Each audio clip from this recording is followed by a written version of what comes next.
Hello नमस्कार दोस्तों, स्वागत है आप सभी लोगों का आपके अपने यूट्यूब चैनल डीओपी एग्जाम यानी डिपार्टमेंट ऑफ पोस्ट एग्जाम पर। आज हमारे जीडीएस टू एमटीएस एग्जाम की 10th क्लास है। इसमें हम आपकी वॉल्यूम 5 पूरी सोल्व करेंगे। आपकी पूरी थ्योरी और आपके जितने महत्वपूर्ण क्वेश्चन बनते हैं वो सभी भी सोल्व करेंगे जो आपके पहले के एग्जामों में आए हुए हैं। 2-3 दिन से आपकी क्लास हो नहीं पाई है, इसलिए पूरी क्लास आपको इसी वीडियो में मिल जाएगी। इसके बाद आपके जीडीएस टू एमटीएस एग्जाम के पेपर का पूरा सिलेबस कंप्लीट हो चुका है और जो आपके टॉपिक बचे फ्रैंकिंग मशीन के और जो आपके जीके है जनरल नॉलेज, उनकी वीडियो इस चैनल पर मैं पहले से करा चुका हूँ। जिन जिन टॉपिक से आपके क्वेश्चन आते हैं उन सब की लिंक आपको इस वीडियो की डिस्क्रिप्शन में मिल जाएगी और जिनकी लिंक नहीं मिलेगी आप प्ले लिस्ट में जाके देख लेना, वो सारे वीडियो आपको मिल जाएंगे। इस तौर पर आपका जीडीएस टू एमटीएस एग्जाम का पूरा सिलेबस कंप्लीट हो चुका है। यदि आपको एमटीएस इसी बार बनना है 2024 में बनना है तो पूरा वीडियो देखना और अच्छे से तैयारी करना है। तो चलो दोस्तों वीडियो को शुरू करते हैं। यदि आपने अभी तक चैनल को सब्सक्राइब नहीं किया है तो चैनल को सब्सक्राइब करें, इसके पास में दिए गए रेड बेल आइकन को प्रेस करें ताकि जो भी नया वीडियो है उसका नोटिफिकेशन सबसे पहले आपके पास आए। दोस्तों अब जल्द ही 1 फरवरी के आसपास हम जो आपके पीए का एग्जाम होगा उसकी क्लासें भी शुरू करेंगे। पुण्य प्रेषण केंद्र रिटर्न लेटर ऑफिस यानी आरएलओ, आपको आरएलओ की फुल फॉर्म एग्जाम में पूछी जा सकती है। यह डाक सर्किल के मुख्यालय में स्थित होता है। कहाँ पर स्थित होता है? ये डाक सर्किल के मुख्यालय पर, जो आपका सर्किल का हेडक्वार्टर है वहाँ पे ये स्थित होता है। इसका काम उन वस्तु का निपटारा करना है जिन पर किसी का दावा न हो, लेने से इनकार कर दे, जिन पर पता नहीं हो, अस्पष्ट हो या अधूरा है। यानी आरएलओ में वह आपके जो आर्टिकल वह लेटर जाते हैं जो आर्टिकलों पर जिन आर्टिकलों पर आपके एड्रेस आधे अधूरे होते हैं, जिनका या आड जो एड्रेस होता है वो समझ में नहीं आता है उस पर क्या लिखा हुआ है, वो सभी लेटर कहाँ जाते हैं? वो आपके आरएलओ में जाते हैं। फिर हमारा ट्रांसक्रिप्शन सेंटर लिपिंतरण केंद्र, ये क्या होता है? यह सर्किल के मुख्यालय में स्थित छटाई कार्यालय या सर्किल के किसी अन्य कोई सुविधाजनक छटाई कार्यालय में स्थित होता है। तो पहला क्वेश्चन ये पूछते हैं कि ये कहाँ पे स्थित होता है? कहाँ पे स्थित होता है? सर्किल के मुख्यालय में स्थित छटाई कार्यालय या सर्किल के किसी अन्य कोई सुविधाजनक छटाई कार्यालय में स्थित होता है।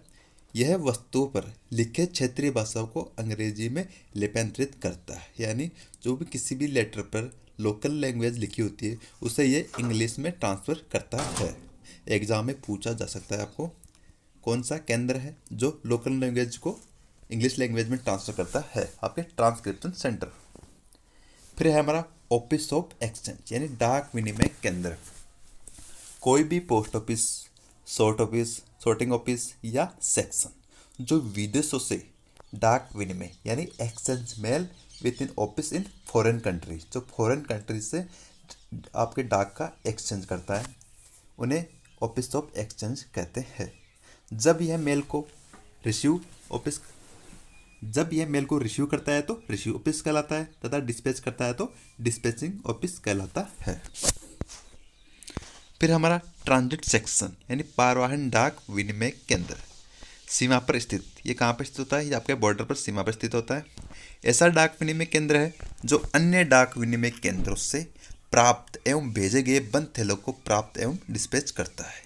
ये क्या करता है? ये एक विनिमय केंद्र है जो अन्य डाक विनिमय केंद्र से डाक प्राप्त करता है और बंद थैलों को प्राप्त एवं डिस्पैच करता है। ये विदेशों के लिए बैग क्लोज नहीं करेगा। ये क्या नहीं करेगा? विदेशों के लिए बैग क्लोज नहीं करेगा, न ही ओपन करेगा। ये आपको एग्जाम में क्वेश्चन पूछा जा सकता है कौन सा ऑफिस है जो विदेशों के लिए बैग क्लोज नहीं करता है और न ही ओपन करता है? तो आपके ट्रांजिट सेक्शन। इसका कार्य सिर्फ विदेश प्रशासन के साथ मेल एक्सचेंज करना है। इसका काम क्या है? सिर्फ मेल एक्सचेंज करना है। फिर हमारा ए फॉरेन पोस्ट ऑफिस विदेश डाकघर, ऐसा डाक विनिमय केंद्र है जहाँ सीमा शुल्क निर्धारण का कार्य होता है। तो सीमा शुल्क निर्धारण का कार्य कहाँ होता है? आपका फॉरेन पोस्ट ऑफिस में। डाक वास्तविक निर्धारण केवल विदेश डाकघर द्वारा ही किया जाता है। एक्चुअल असेसमेंट ड्यूटी, यह यहाँ मेल को रोका भी जा सकता है यदि वह बिना शुल्क के जा रही है तो, और सीमा शुल्क के लिए आर्टिकल खोलना आवश्यक है तो यह काम फॉरेन पोस्ट ऑफिस में ही होगा। कहाँ पे होगा? डाक खोलने का काम फॉरेन पोस्ट ऑफिस में। फिर हमारा उप विदेश डाकघर यानी ए सब फॉरेन पोस्ट ऑफिस, अब इसका क्या काम है? उप विदेश डाकघर ऐसा डाकघर है जो कि डाक विनिमय केंद्र नहीं है। ये क्या नहीं है? डाक विनिमय केंद्र नहीं है, यानी डाक का विनिमय नहीं करता, यानी जो दूसरे देशों के लिए न तो थैले बंद करता है और न ही विदेशों से उसके नाम पर भेजे गए थैलों को प्राप्त करता है। लेकिन यहाँ पर सीमा शुल्क की जांच, यहाँ पे दोस्तों जो आपका उप विदेश डाकघर है, यहाँ डाक का विनिमय नहीं होता है, ना तो यहाँ थैले बंद करते हैं, न उसके नाम पर भेजे गए थैलों को प्राप्त करता है। लेकिन यहाँ पर सीमा शुल्क की जांच होती है, निर्धारण होता है भाई इससे क्या सीमा शुल्क है। सीमा शुल्क का लेखा रखने का काम किया जाता है। तो कहाँ पर किया जाता है सीमा शुल्क लेखा का काम? सब आपके जो सब फॉरेन पोस्ट ऑफिस है वहाँ पर।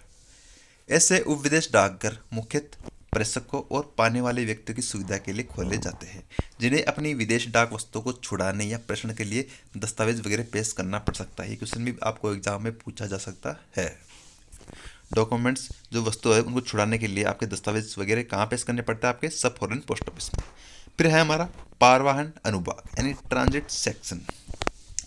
और आरामस के चलते फिरते कार्यालय जो रेल या नदी स्टीमर मार्गों पर काम करते हैं। ये क्वेश्चन आपको एग्जाम में पूछा गया है। कौन सा?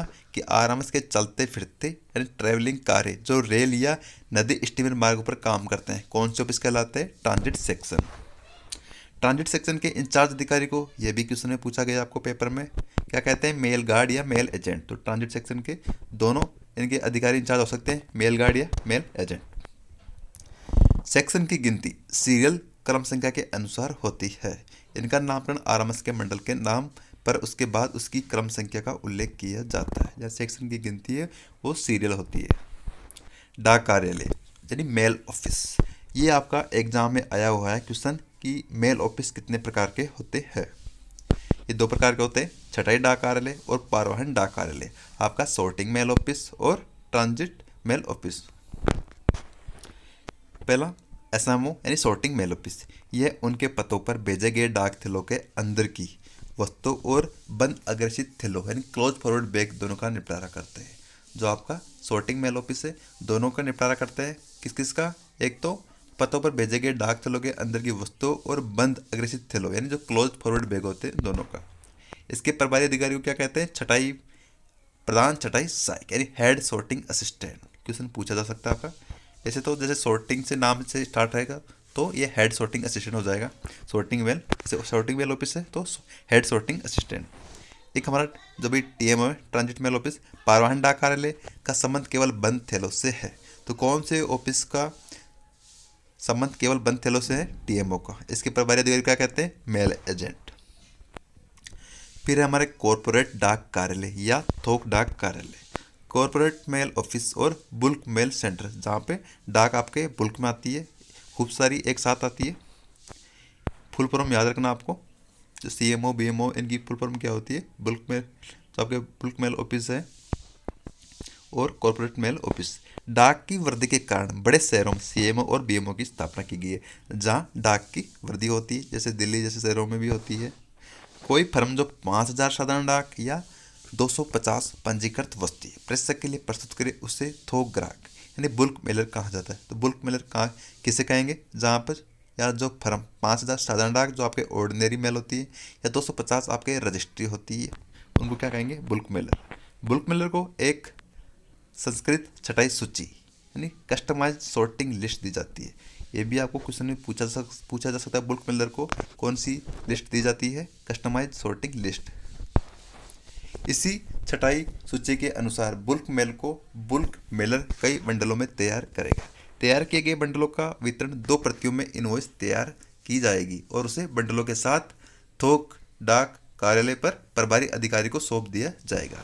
यह प्रभारी अधिकारी प्रत्येक बुल्क मेलर से प्राप्त बंडलों की जांच इनवॉइस के आधार पर करेगा। किसके आधार पर करेगा? इनवॉइस के आधार पर। और बंडलों को गंतव्य स्थान के आधार पर अलग करके रखेगा। अब है मास मेलिंग सेंटर यानी एमएमसी। तो एमएमसी की फुल फॉर्म आपको पता होनी चाहिए क्या होती है? Mass mailing centre. बड़े शहरों में 3 से 4 क्वेश्चन आपको फुल फॉर्म के पूछे जा सकते हैं। वैसे मैंने एक वीडियो ऑलरेडी इस चैनल पे डाल रखा है, जितने भी आपके डिपार्टमेंट से रिलेटेड फुल फॉर्म होती है वो सारी फुल फॉर्म आपको उस वीडियो में मिल जाएगी। उससे बाहर शायद ही आपको एग्जाम में देखने को मिलेगी। बड़े शहरों में वैसे उस वीडियो की लिंक आपको इस वीडियो के नीचे भी मिल जाएगी। बड़े शहरों में अधिक संख्या में नियमित रूप से डाक वस्तुओं को प्रेषित करने वाले ग्राहकों को मदद पहुंचाने के उद्देश्य से ये केंद्र खोले जाते हैं।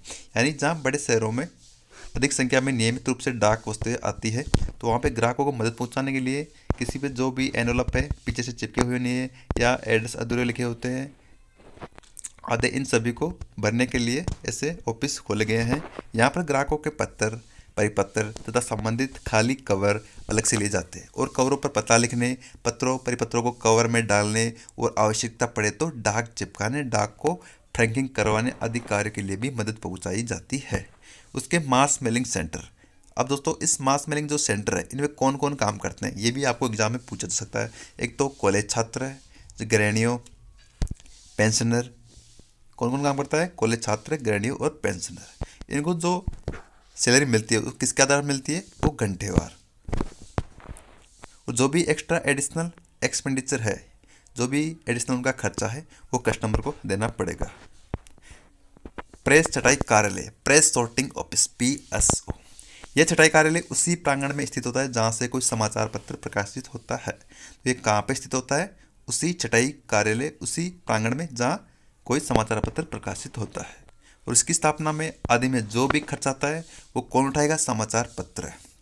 ये भी आपको एग्जाम में क्वेश्चन पूछा जा सकता है कि इस पीएसओ की स्थापना में जो भी खर्च आता है कौन उठाता है? ये समाचार पत्र प्रकाशन ही करेगा, ना तो पोस्ट ऑफिस करेगा ना आपके RMS करेगा। यह कार्यालय समाचार पत्र के प्रेषण यानी डिस्पैच समय के आधार पर ही कार्य करेंगे। किसके आधार पर? कार्यालय समाचार पत्र के प्रेषण के आधार पर। तथा छटाई कार्यालय और पोस्ट ऑफिस के लिए एल बैग बनाते हैं। ये कौन से बैग बनाते हैं दोस्तों? L bag. PSO कौन से बैग बनाते हैं? L bag. ये क्वेश्चन आपको एग्जाम में पूछा जा सकता है, इसलिए मैं 2-3 बार रिपीट कर रहा हूँ। एल बैग बनाते हैं। अब आपके अभिलेख कार्यालय यानी रिकॉर्ड ऑफिस। अभिलेख कार्यालय रेलवे डाक व्यवस्था का स्तर कार्यालय होता है।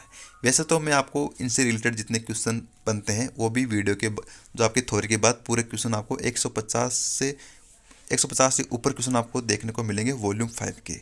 जो भी आपको इन थ्योरी में कुछ कमी मिलेगी उन सबके क्वेश्चन आपको उस वीडियो में मिल जाएंगे।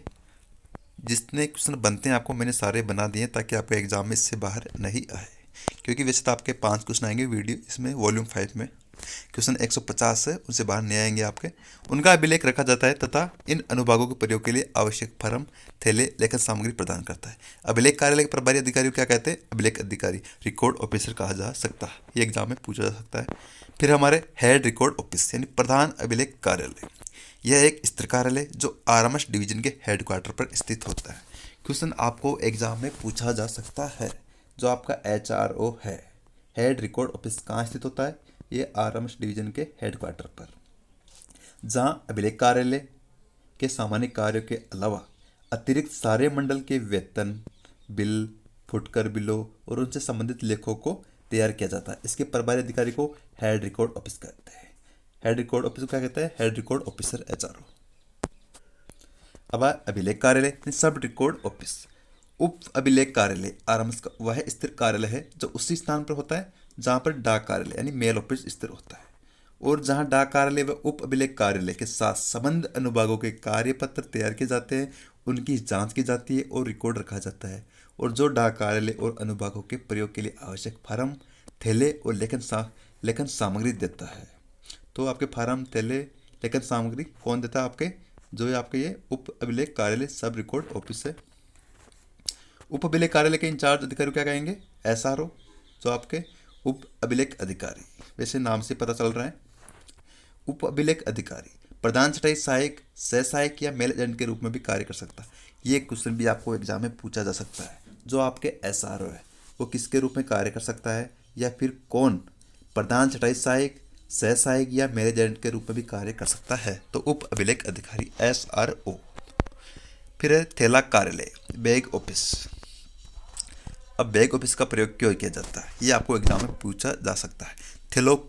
थैलों के अनावश्यक संचरण यानी अननेसेसरी मूवमेंट से बचने के लिए थैला लेखों बैग अकाउंटिंग की नई प्रणाली प्रारंभ की गई है। तो अननेसेसरी मूवमेंट के लिए किस चीज़ का उपयोग किया जाने लगा है? बैग ऑफिस का। डाकघर, रेलवे डाक सेवा यानी RMS कार्यालय को थैला कार्यालयों में वर्गीकृत किया गया है जो निम्न प्रकार है। जो आपके पोस्ट ऑफिस है और जो आरएमएस कार्यालय है, कुछ थैला कार्यालयों में वर्गीकृत किया है। कैसे? एक है हमारे यूनिट थैला कार्यालय यानी यूबीओ, यूनिट बैग ऑफिस। आपको फुल फॉर्म एग्जाम में पूछी जा सकती है। यूनिट बैग ऑफिस, यूनिट थैला कार्यालय। अब बीपीओ तथा ईडीएसओ को छोड़कर जो आपके ब्रांच पोस्ट ऑफिस है और एडीएसओ यानी जिन एसओ में, सब ऑफिस में आपके जो एसपी में, उसके अलावा एमटीएस की जगह जो जेडीएस होते हैं, उन ऑफिसों को छोड़कर सभी डाकघर यूनिट थैला कार्यालय का काम करेंगे। यानी आपके बीओ और एडीएसओ को छोड़कर सारे ऑफिस आपके जो यूबीओ के रूप में कार्य करेंगे। इस कार्यालय को वर्ष में एक बार न्यूनतम अधिकतम थैला सेस का इंतजाम यानी बैग बैलेंस संबंधित डाक अधिक संबंध 1 जुलाई को करेंगे। कब करेंगे? 1 जुलाई को। हर एक थैला कार्यालय बैग ऑफिस एक दैनिक थैला पुस्तक यानी आपके डे बैग बुक रखेगा। अपने जिला थैला कार्यालय यानी जो डीबीओ को दैनिक थैला सेस की रिपोर्ट प्रस्तुत करेगा। किसको करेगा? जो आपके डीबीओ को, डेली बैग बैलेंस रिपोर्ट। अब आता है आपके जिला थैला कार्यालय, डिस्ट्रिक्ट बैग ऑफिस। अब रेलवे डाक सेवा के प्रत्येक एचआरओ और एसआरओ डीबीओ के रूप में कार्य करते हैं। ये भी आपको एग्जाम में पूछा जा सकता है। रेलवे डाक सेवा के प्रत्येक एचआरओ और एसआरओ किसके रूप में काम करते हैं? डीबीओ के रूप में। डिस्ट्रिक्ट बैग ऑफिस एग्जाम में फुल फॉर्म पूछी जा सकती है। यह कार्यालय अपने से संबंधित छटाई कार्यालय तथा पारवाहन कार्यालय के साथ साथ उनसे संबंधित यूनिट थैला कार्यालयों के संबंध में भी थैलों की प्राप्ति एवं प्रेषण का लेखा वर्गवार सभी थैलों का रखेगा। कुछ अपवादों के मामलों में हेड पोस्ट ऑफिस भी डीबीओ के रूप में कार्य करते हैं। ये भी आपको एग्जाम में पूछा जा सकता है। कुछ अपवादों के मामलों में हेड पोस्ट ऑफिस भी डीबीओ के रूप में कार्य करते हैं। अब आता आपका सर्किल थैला कार्यालय यानी circle bag office, CBO. Postal office के मुख्यालयों में स्थित डाक वस्तु भंडार पीएचडी सर्किल बैग ऑफिस के रूप में कार्य करता है। ये क्वेश्चन आपको एग्जाम में पूछा जा सकता है। पोस्टल सर्किल के मुख्यालयों में स्थित कहाँ पर स्थित होता है? पोस्टल सर्किल के मुख्यालय पर। और जो आपका पीएचडी है सर्किल बैग ऑफिस के रूप में काम करता है। पीएचडी किसके रूप में काम करता है? आपके सर्किल बैग ऑफिस के रूप में। यह कार्यालय डीबीओ तथा यूबीओ का निरीक्षण करके थैला सेसों का सत्यापन करेगा। कौन करेगा दोस्तों? आपके सर्किल थैला कार्यालय। ये कार्यालय डीबीओ तथा यूबीओ का निरीक्षण करके, मतलब डीबीओ और जो आपका यूबीओ है इसका निरीक्षण करेगा और थैला सेसों का सत्यापन करेगा। यह कार्यालय थैलों का उपलब्ध कराने, वितरित करने तथा मरम्मत एवं नीलामी करने के लिए भी उत्तरदायी है। आपको एग्जाम में क्वेश्चन पूछा जा सकता है कि कौन सा ऑफिस थैलों को उपलब्ध कराने, वितरित करने तथा मरम्मत एवं नीलामी करने के लिए उत्तरदायी है। तो आपका है दोस्तों सर्किल बैग ऑफिस। अब आपका केंद्रीय थैला कार्यालय, सीबीओ, सेंट्रल बैग ऑफिस। अब ये क्या करेगा? डाक निदेशालय का डी सेक्शन। क्वेश्चन आपको एग्जाम में पूछा जा सकता है, डाक निदेशालय का डी सेक्शन कौन सा ऑफिस होता है?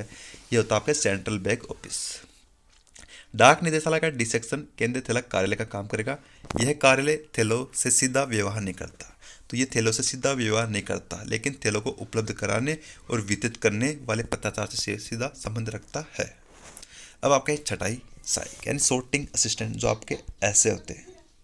पर्यवेक्षण अधिकारियों, सुपरवाइजिंग ऑफिसर्स, मेल गार्ड और चौथी श्रेणी के कर्मचारियों को छोड़कर, किन किन को छोड़कर? पर्यवेक्षण अधिकारी जैसे सुपरवाइजिंग ऑफिसर्स, मेल गार्ड और चौथी श्रेणी के कर्मचारियों को छोड़कर रेल डाक व्यवस्था के जो आपके आरएमएस के सभी अधिकारियों के लिए छटाई शब्द का प्रयोग किया जाता है। आपको क्वेश्चन एग्जाम में पूछा जा सकता है किन किन को छोड़कर? पर्यवेक्षण अधिकारी, सुपरवाइजिंग ऑफिसर्स, मेल गार्ड और चतुर्थ श्रेणी के कर्मचारियों को छोड़कर। फिर सहकारी छटाई सहायक, सब्सिडरी सॉर्टिंग असिस्टेंट, SSA। ये भी आपको एग्जाम में फुल फॉर्म पूछी जा सकती है। किसी छटाई अनुभाग में जहाँ काम अधिक हो, किसी सेठ की सहायता के लिए उसकी गश्त यानी पोर्शन के हिस्से में कार्य करता है, उसे सहकारी छटाई सहायक कहते हैं। यानी सहायक छटाई सहायक, सहायक छटाई सहायक। अनुभाग का सेट ऑफ सेक्शन। आरएमएस के जो ऐसे होते हैं यानी सॉर्टिंग असिस्टेंट किसी अनुभाग की पूरी गश्त में दोनों तरफ एक साथ कार्य करते हैं, उन्हें अनुभाग का सेट कहते हैं। सेटों की गिनती क्रम संख्या के अनुसार होती है। तो सेटों की गिनती कैसे होती है? क्रम संख्या के अनुसार, और उनका नामकरण अनुभाग के नाम के बाद उनकी क्रम संख्या लगाकर करते हैं। इसी प्रकार A26 सेट संख्या 4 का अभिप्राय है A26, जैसे क्रम संख्या आ रही है कितनी, 26। किसी अनुभाग के हर सेट के काम करने का समय एक ही होता है, उनके कर्मचारियों की संख्या भी समान होती है। इनके जो कर्मचारी होती है संख्या कैसी होती है, समान होती है, और डाक की व्यवस्था समान होती है, और विनिमय करने का ढंग भी एक तरह का रहता है। किसी अनुभाग के सेटों की संख्या काम के साप्ताहिक घंटों के आधार पर तय की जा सकती है। ये आपको एग्जाम में पूछा जा सकता है। किसी अनुभाग के सेटों की संख्या किसके आधार पर तय की जाती है, ये की जाती है साप्ताहिक घंटों के आधार पर। अब है डाक कार्यालय का set and set of section. अब इसमें कैसे काम करते हैं आपके, जैसे आरएमएस के उन छटाई सहायक को, sorting असिस्टेंट को, जो किसी डाक कार्यालयों में एक ही समय काम करते हैं, सेट कहा जाता है। डाक कार्यालय के सेटों की गिनती क्रम संख्या अनुसार होती है। अनुभागों के सेटों के विपरीत डाक कार्यालय के प्रत्येक सेट के काम के अलग अलग घंटे, वहाँ आपके समान थे, यहाँ पे अलग अलग है। डाक को छटाई का तरीका भिन्न भिन्न होता है, या डाक को छटाई का तरीका भी भिन्न होता है, लेकिन वहाँ पे क्या सेम होता था। कर्मचारियों की संख्या भी काम की मात्रा के अनुसार भिन्न भिन्न हो सकती है। किसके आधार पर, काम की मात्रा के अनुसार। अब आता है आपके फेरा यानी ट्रिप। काम पर यात्रा करने वाले किसी अनुभाग के एक सेट द्वारा अपनी गश्त यानी बीट, जो एक एरिया होता है जिसमें वो काम करते हैं, गश्त के एक सिरे से दूसरे सिरे तक की जाने वाली यात्रा को फेरा कहते हैं। क्वेश्चन आपको एग्जाम में पूछा जा सकता है, फेरा किसे कहते हैं। काम पर यात्रा करने वाले किसी अनुभाग के एक सेट द्वारा अपनी गश्त के एक सिरे से दूसरे सिरे तक की जाने वाली यात्रा को फेरा कहते हैं। सेट के मुख्यालय से अन्य स्थान तक की जाने वाली यात्रा को जावक फेरा कहते हैं। यानी दोस्तों, सेट के मुख्यालय का ये जो आपका हेडक्वार्टर है, सेट के मुख्यालय से अन्य स्थान तक यानी यहाँ तक, जो हेडक्वार्टर से जो बाहर की यात्रा है उसे क्या कहेंगे हम, आउट ट्रिप, और जो अंदर की तरफ रहेगी उसे क्या कहेंगे हम, इन ट्रिप, जैसा नीचे दे गया है। और मुख्यालय अथवा आवक स्थान की ओर लगाई जाने वाली फेरे को क्या कहेंगे हम, इन ट्रिप। अब है स्टेशन और छटाई वस्तुएं, स्टेशन और सॉर्टिंग आर्टिकल। स्टेशन वस्तुएं वे वस्तुएं होती है जिनका वितरण उस डाकघर से किया जाना हो जहां वे बेची जाती है। तो स्टेशन वस्तुएं वे वस्तु होती है जिनका वितरण कहाँ होगा, कहाँ से होगा, जहाँ वे बेची जाती है।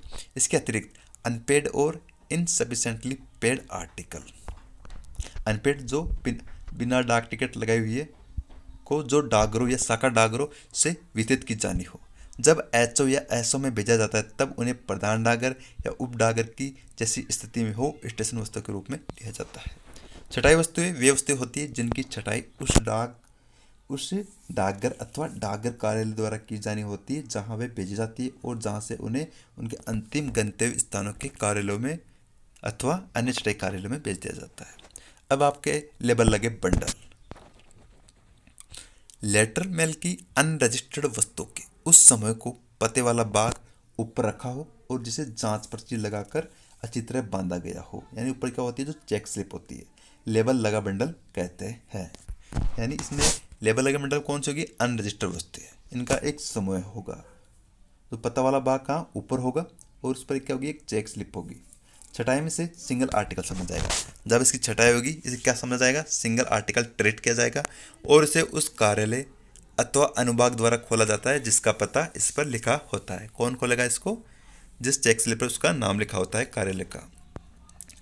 लेबल लगे बंडलों की दो श्रेणियां होती है, एक तो स्टेशन बंडल होता है, एक सॉर्टिंग बंडल होता है।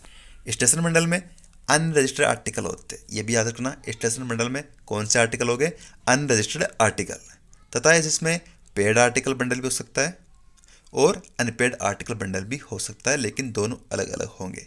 यानी जो आपका स्टेशन बंडल है इसमें पेड आर्टिकल भी हो सकता है और अनपेड आर्टिकल भी हो सकता है, लेकिन दोनों क्या होंगे, अलग अलग होंगे। स्टेशन बंडल तब बनता है जब आर्टिकल की संख्या 14 या 14 से अधिक है। ये क्वेश्चन आपके लिए महत्वपूर्ण है दोस्तों। स्टेशन बंडल कब बनता है, जब इसकी संख्या 14 या 14 से अधिक हो और इसमें अनरजिस्टर्ड आर्टिकल होंगे, और जो पेड और अनपेड आर्टिकल होंगे वो क्या होंगे, अलग अलग होंगे।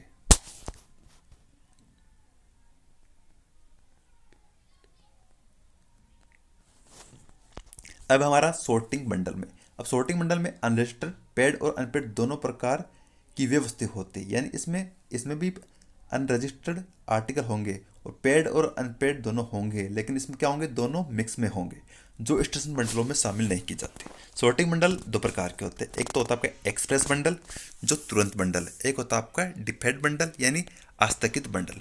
तुरंत बंडल में कौन सी वस्तुएं होंगी, जिनकी छटाई डाक कार्यालय या डाकघर में प्राप्त होते ही तुरंत की जाती है, और आस्थगित बंडल वे वस्तुएं होती है जिन्हें बाद में भी निपटाया जा सकता है।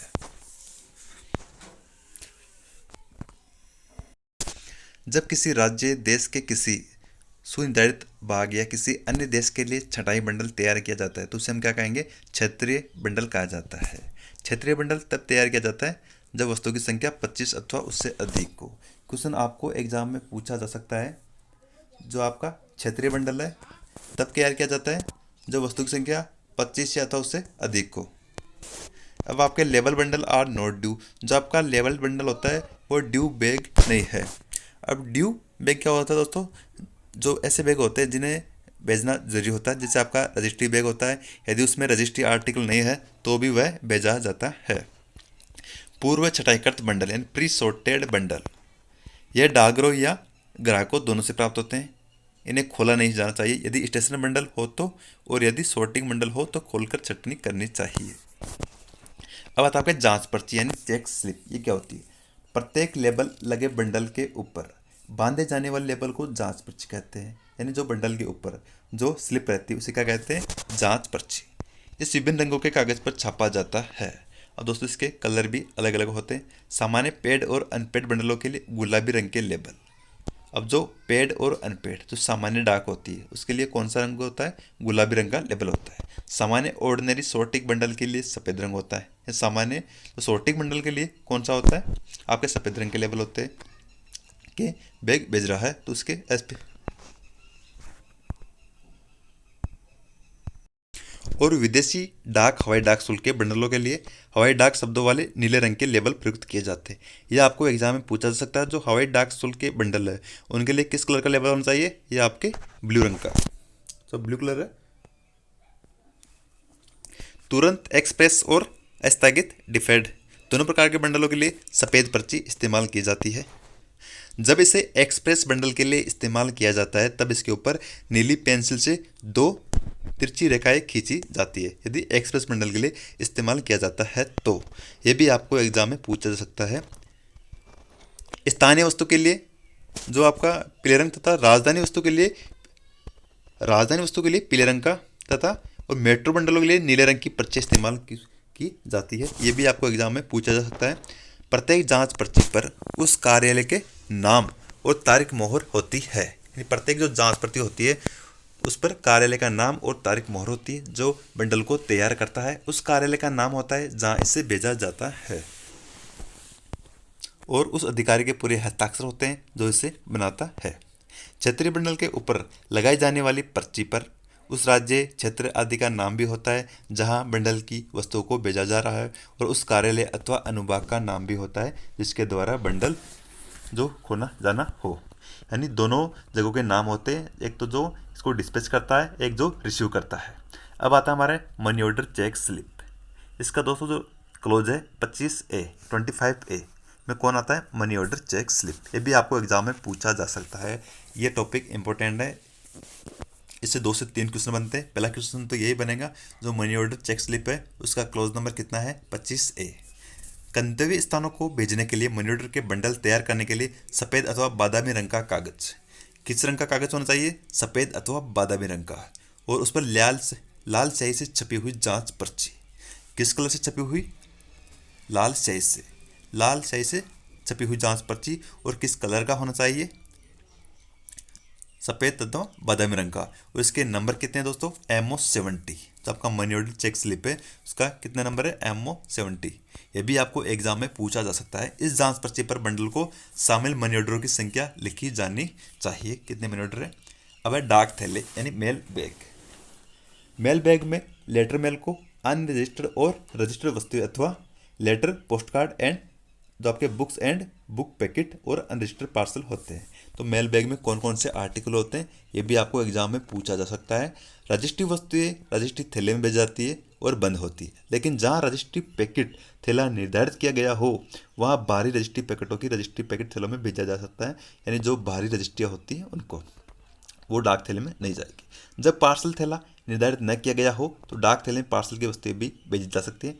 किसी शाखा डाकघर और ऐसे डाकघर के बीच जो इसका लेखा कार्यालय, डाक कार्यालय या अनुभाग न हो, जिसके साथ इसके सीधे संचार संबंध हो, अदले बदले जाने वाले डाक थैले में वीपी और बीमा की गई वस्तुओं को छोड़कर जिन पर सीमा शुल्क वसूल किया जाना हो, सभी पूर्ण तथा पूर्व शुल्क फुली प्रीपेड आर्टिकल वस्तुएं होती है। डाक थैले 3 प्रकार के होते हैं। अब कौन कौन से होते हैं ये आपको एग्जाम में पूछा गया अभी 2021 एमटीएस एग्जाम में। स्टेशन डाक थैले, छटाई डाक थैले और संयुक्त डाक थैले। Station mail bag, sorting mail bag और combined mail bag. Cash office और डाकघर, जिसको नकद रुपया और रोकड़ कार्यालय यानी कैश ऑफिस द्वारा दिया जाता है, के बीच अदले बदले जाने वाले डाक थैलों में रजिस्ट्री थैले के भीतर कैश बैग भी होगा। कैश ऑफिस की ड्यू मेल लिस्ट में ऐसी मेल बैग को डिनोट किया जाता है तथा डिनोट किससे किया जाएगा? एप सिंबल से। एस ऑफिस जहाँ एचओसी यह समझे कि तो आपको हेड ऑफिस के लिए समझे कि रजिस्ट्री थैले को डाक थैले के अंदर भेजना हितकर नहीं है, वहाँ रजिस्ट्री थैले को बाहर अलग से भेजा जा सकता है। सभी थैलों को व एल प्रकार के थैलों को भी सील्ड करना चाहिए। सारे बैगों के जाने के अरेंजमेंट ड्यू मेल तो आपके due mail and rounding list में होगा। अब आता है आपके हवाई डाक थैले यानी एयर मेल बैग।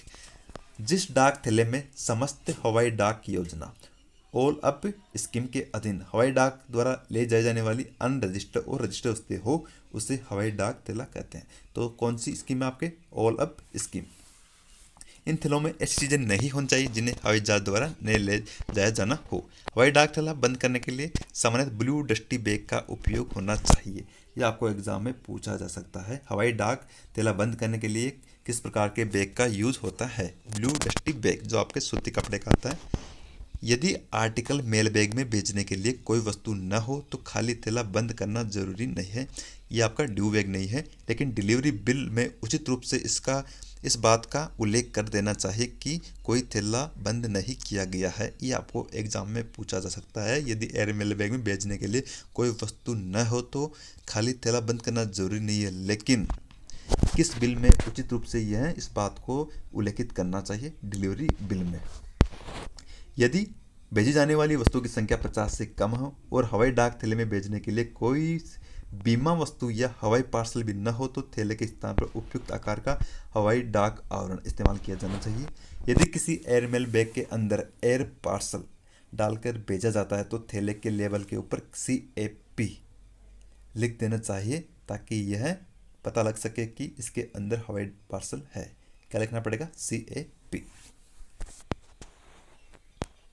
रजिस्ट्री वस्तुएं थैले में तब तक न रखी जाए जब तक कि भेजी जाने वाली वस्तुओं की संख्या 25 से अधिक न हो या वे भारी न हो या बीमा वस्तुएं न हो, बल्कि उनका एक बंडल बनाकर रजिस्ट्री जो आपका रजिस्ट्री लिस्ट है सूचित सहित चारों ओर से सूतली से बांध कर देना चाहिए और साथ में एक उचित चेक स्लिप लगानी चाहिए जिस पर स्पष्ट रूप से रजिस्ट्री शब्द लिखा हो और पड़ताल पर्ची के ऊपर बंडल पर जो गांठ लगाई गई हो उस पर रजिस्ट्री की सील मोहर लगा दी जानी चाहिए।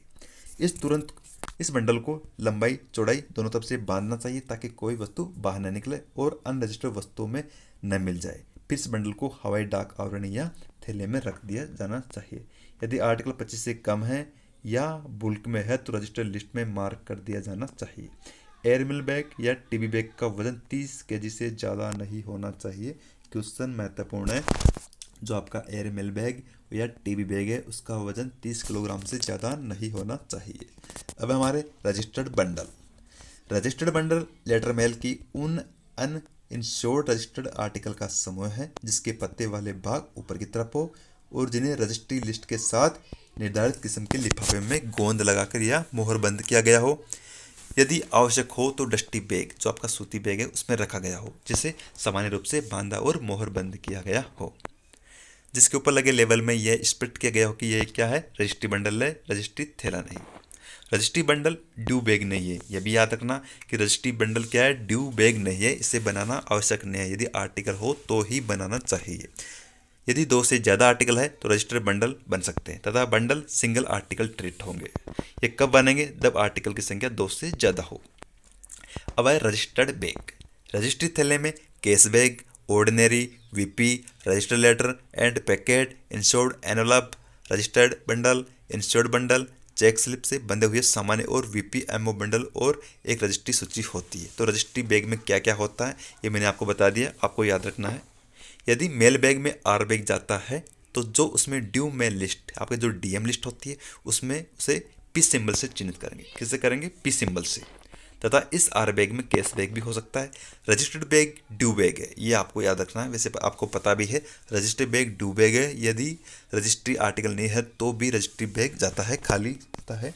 हमेशा इसमें आर लिस्ट रहेगी, चाहे रजिस्टर्ड आर्टिकल हो या केस बैग हो या न हो।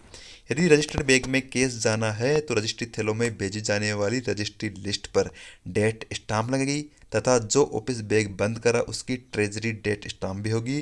और यदि यह मोहर नहीं हो तो उस ऑफिस की यह भेज रहा है तो उसके एसपीएम की राउंड मनी ऑर्डर स्टाम्प लगेगी। अब है इंश्योर्ड बंडल। बीमा बंडल बीमा पत्रों का समय होता है जो रजिस्ट्री सूची के साथ एक इंश्योर्ड लिफाफे में या यदि आवश्यक हो तो डस्टी बैग, जो आपका सूती बैग होता है, सूती कपड़े का, रखा जाता है, जो अच्छी तरह बंद और सील बंद किया जाना होता है तथा लिफाफे के ऊपर या लेबल के ऊपर यह दिखाया जाता है कि यह क्या है, बीमा बंडल है। यह ड्यू बैग नहीं है, इसे भेजना जरूरी नहीं है। यदि आर्टिकल हो तो ही भेजा जाता है। यह तब बनाए जाते हैं जब किसी डाकघर को भेजे जाने वाले बीमा पत्रों की संख्या एक से ज़्यादा हो। तब बनने के बाद यह सिंगल इंश्योर्ड एनवलप ट्रेट होगा। यदि किसी मेल ऑफिस को इंश्योर्ड बंडल भेज रहे हो, यदि आर्टिकल की संख्या 10 से अधिक है, जब उस कार्यालय को भेजने के लिए बीमा पत्रों का एक अलग बैग निर्धारित किया जा सकता है जिसे एक पृथक अपेक्षित थैले के रूप में बंद किया जाए। बीमा पत्रों के थैले को रजिस्ट्री सूची में उपयुक्त टिप्पणी के साथ रजिस्ट्री थैलों के अंदर रखकर भेजना चाहिए। अब आता है दोस्तों आप क्या, पार्सल बैग। पार्सल बैग में क्या क्या होता है? साधारण रजिस्ट्री होती है, यानी साधारण रजिस्ट्री पार्सल होता है, वीपी पार्सल होता है और इंश्योर्ड बैग होता है तथा इसमें एक क्या होती है, पार्सल लिस्ट होती है जिसमें इन सब की क्या होती है, डिटेल होती है। ये ड्यू बैग नहीं है, ये भी एग्जाम में पूछा जा सकता है। अब क्या आता है इंश्योर्ड बैग। यह बैग पहले क्या था, इंश्योर्ड बंडल था, अब बैग। यह बैग सिर्फ इंश्योर्ड पार्सल के लिए होता है, इंश्योर्ड वीपी पार्सल भी। यह ड्यू बैग नहीं है और न ही इसमें कोई लिस्ट जाती है। तो आपको एग्जाम पूछा जा सकता है कौन से बैग में लिस्ट नहीं जाती, इंश्योर्ड बैग में। इसे लूज डिस्पैच नहीं करना चाहिए, यह हमेशा पार्सल या मेल बैग में बंद होंगे। यदि सॉर्टिंग ऑफिस में कोई लार्ज पार्सल है या इंश्योर्ड पार्सल बैग अलग से बनाया गया है तो सुरक्षा सुनिश्चित करने के लिए दो आपके डबल जो कैनवास बैग का प्रयोग करेंगे। Registered packet bag. Registered packet थैले में भारी रजिस्ट्री पैकेट और एक रजिस्ट्री सूची होती है। तो रजिस्ट्री पैकेट में क्या रहेगा, आपके जो भारी पैकेट होते हैं वह रहेंगे और एक रजिस्ट्री सूची भी रहेगी।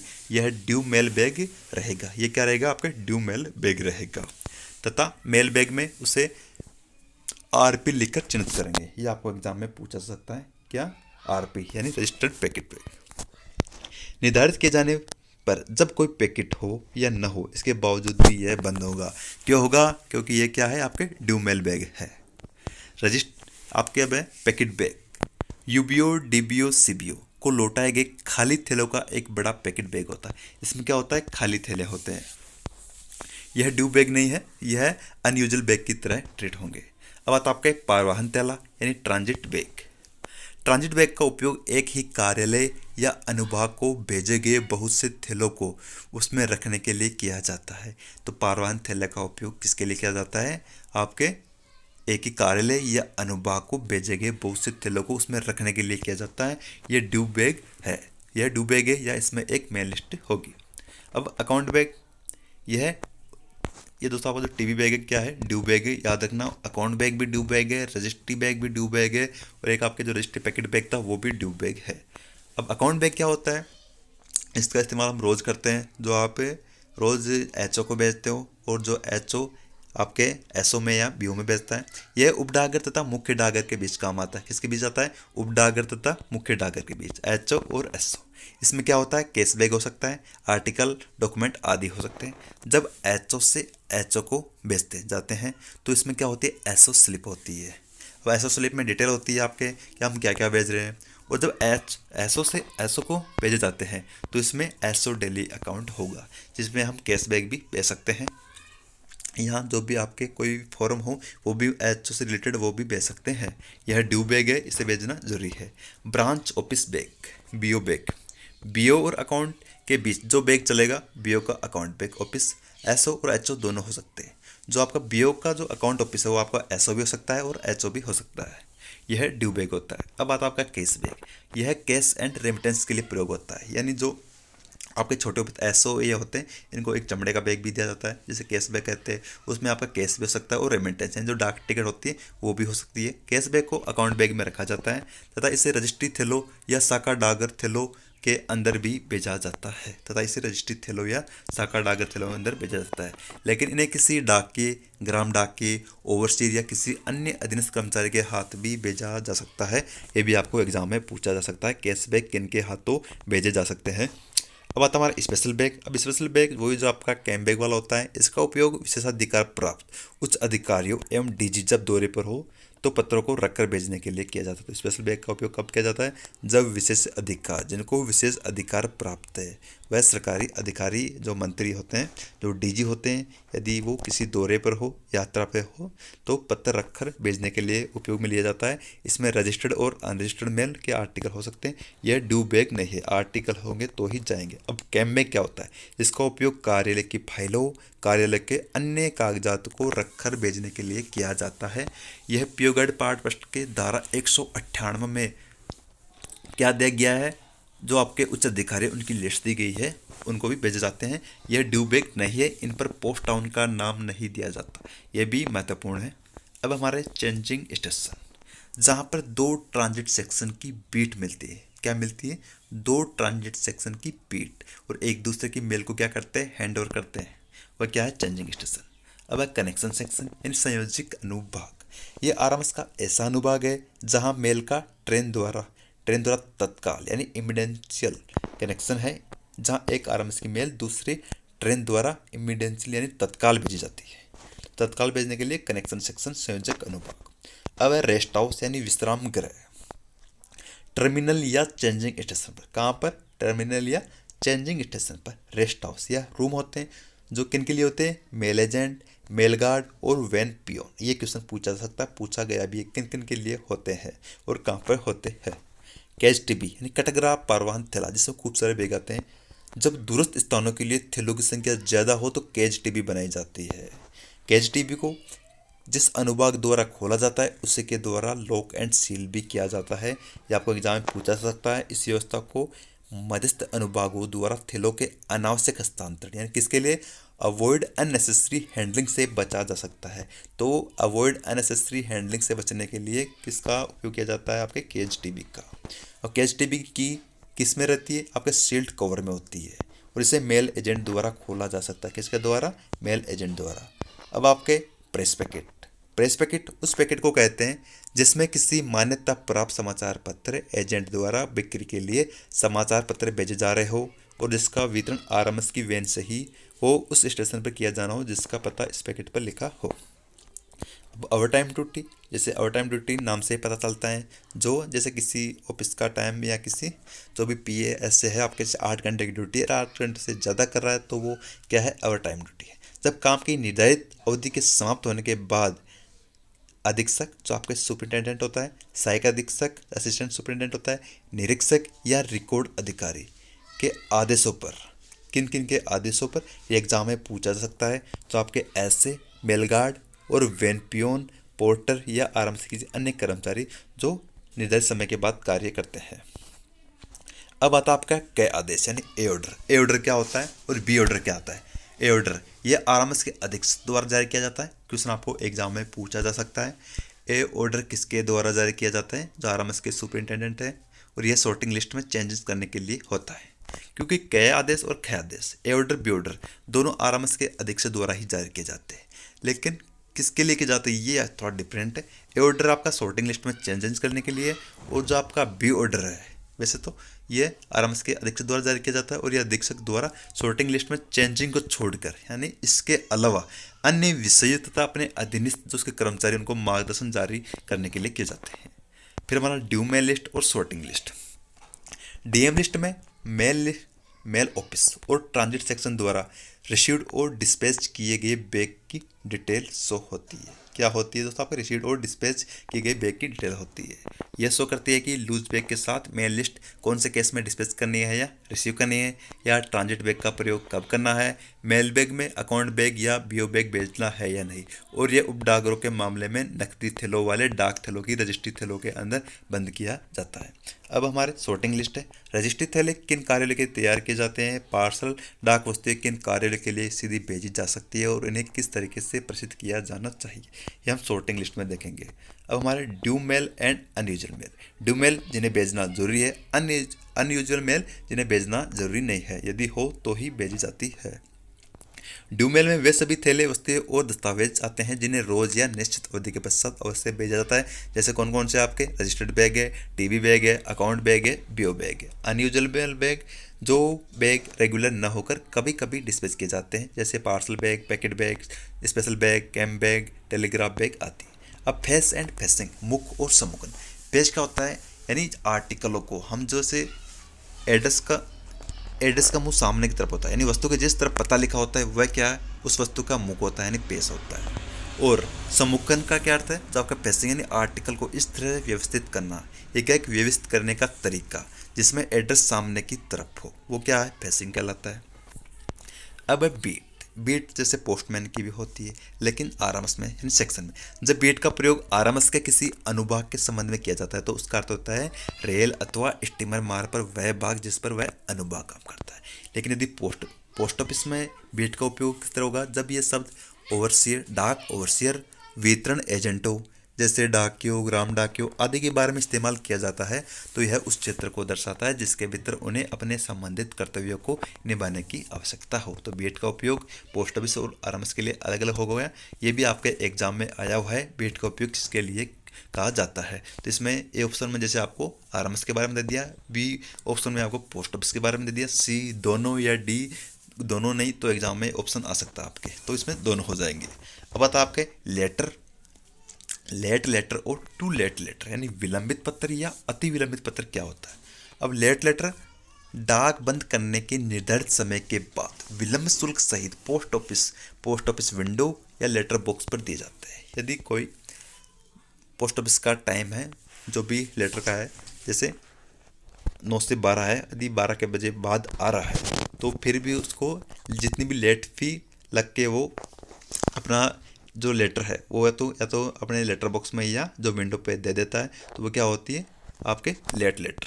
लेकिन टू लेट लेटर क्या होता है, वे पत्र होते हैं जो डाक बंद करने के निर्धारित समय के बाद भी लेट फी के बिना डाले जाते हैं, तो वो क्या होते हैं टू लेट लेटर। उन्हें रोक लिया जाता है, अगली ही सुबह डाक तक रोक लिया जाता है, तथा इस पर क्या करेंगे हम, डिटेन लेटर फी नोट पेड की एक मोहर भी लगाते हैं तथा अगली डाक रवाना होने तक रोक लिया जाता है। अब मिससेंट एंड मिस डायरेक्टेड आर्टिकल क्या होते हैं, जब कोई आर्टिकल गलती से निर्धारित मार्ग से न जाकर अन्य किसी मार्ग से जाए, यानी कोई एड्रेस यह है, जैसे कोई डाक यहाँ से यहाँ जानी है लेकिन कोई डाक ऐसे घुमा के इधर जा रही है, तो ये आपका मिससेंट आर्टिकल हो गया। अब आपका मिस डायरेक्टेड आर्टिकल क्या होता है, जब कोई आर्टिकल गलती से निर्धारित मार्ग से न जाकर अन्य किसी मार्ग से जाए, यह तो आपका हो ही गया। अब मिस डायरेक्टेड, जब सॉर्टिंग ऑफिस में किसी आर्टिकल को जो आपके लोकल एड्रेस को जब इंग्लिश लैंग्वेज में ट्रांसलेट करने पर कोई गलती हो जाए तो आर्टिकल गलत एड्रेस पर चला जाता है, जिसे क्या कहेंगे, मिस डायरेक्टेड आर्टिकल। अब है हमारा ट्रायल कार्ड, इसका नंबर याद रखना जरूरी है, 57A ट्रायल कार्ड का नंबर है, इसे आजमाइश कार्ड भी कहते हैं। ट्रायल कार्ड क्या होता है, यह एक विभागीय पोस्ट कार्ड है, इसके नंबर कितने हैं, M26 से, ये याद रखना एग्जाम में पूछा जा सकता है, जिनका प्रयोग वैकल्पिक डाक मार्गों से होने वाले सापेक्ष लाभ का अंदाज लगाने या वस्तु के पहुंचने में होने वाली देरी कैसे हो रही है, इन सब का पता लगाने के लिए इसका उपयोग किया जाता है। अब इसका रंग कैसा होता है, ये लाल रंग का होता है और इस पर HS से पोस्टमास्टर, सुपरवाइजर आदि के साइन होता है तथा वापस भी उसी रास्ते से आता है, रास्ते में सेंडर को ये सर्विस कवर में प्राप्त होता है। इसे स्टेशन मंडल में शामिल नहीं किया जाना चाहिए। तो दोस्तों वॉल्यूम 5 की हमने थ्योरी कंप्लीट कर ली है। अब इसके जितने महत्वपूर्ण क्वेश्चन बनते हैं वो सारे भी हम सोल्व करेंगे। नंबर 19 है महत्वपूर्ण शहरों में जहां मेल ट्रैफिक अधिक है वहां पर तेजी से सॉर्टिंग करने के लिए सॉर्टिंग मशीन उपलब्ध कराई गई है। तो इसमें आपका कौन सा ऑप्शन आएगा? इसमें आपका सही ऑप्शन है ऑटोमेटिक मेल प्रोसेसिंग सेंटर, तो ए ऑप्शन आएगा। क्वेश्चन नंबर 20 है हमारा, महत्वपूर्ण शहरों एवं कस्बों में कुछ उपडागर पड़ोसी डाकघरों से पत्र प्राप्त करने और स्थानीय कार्यालय के कार्यभार को कम करने का कार्य रहता है। इनमें अधीक्षक रेल डाक सेवा द्वारा प्राप्त डायग्राम के अनुसार छटाई होती है। तो क्वेश्चन नंबर आपके 20 में कौन सा ऑप्शन आएगा? इसमें बी ऑप्शन आएगा nodal post office. Question number 21 हमारा, यह एक आरएमएस की एक शाखा है। यहाँ पर डाकघरों द्वारा प्राप्त बंडलों को सीधे थैलों में डाला जाता है। यह एल और आर बैग के लिए होता है। ए ऑप्शन केंद्रीय बैगिंग यूनिट, बी नोडल डाकघर, सी छटाई कार्यालय। तो सही ऑप्शन आएगा आपका 21 क्वेश्चन में ए ऑप्शन केंद्रीय बैगिंग यूनिट। 22 क्वेश्चन है आरएलओ का विस्तारित रूप है। ये क्वेश्चन आपके एग्जाम में आया हुआ है जीडी टू एमटीएस एग्जाम में। आरएलओ की फुल फॉर्म क्या है? Return letter office, A option. Question number 23 है आरएलओ स्थित होता है या आपके सर्किल मुख्यालयों पर, सी ऑप्शन आएगा। 24 क्वेश्चन है यह सर्किल मुख्यालय पर स्थित होता है। यह उन पत्रों का निपटान करता है जो लावारिस होते हैं, जिनका वितरण ना तो प्राप्तकर्ता को ना ही प्रेषण को होता है, जिन पर अस्पष्ट एड्रेस होता है, पता होता है। तो आपका इसमें बी ऑप्शन आरएलओ।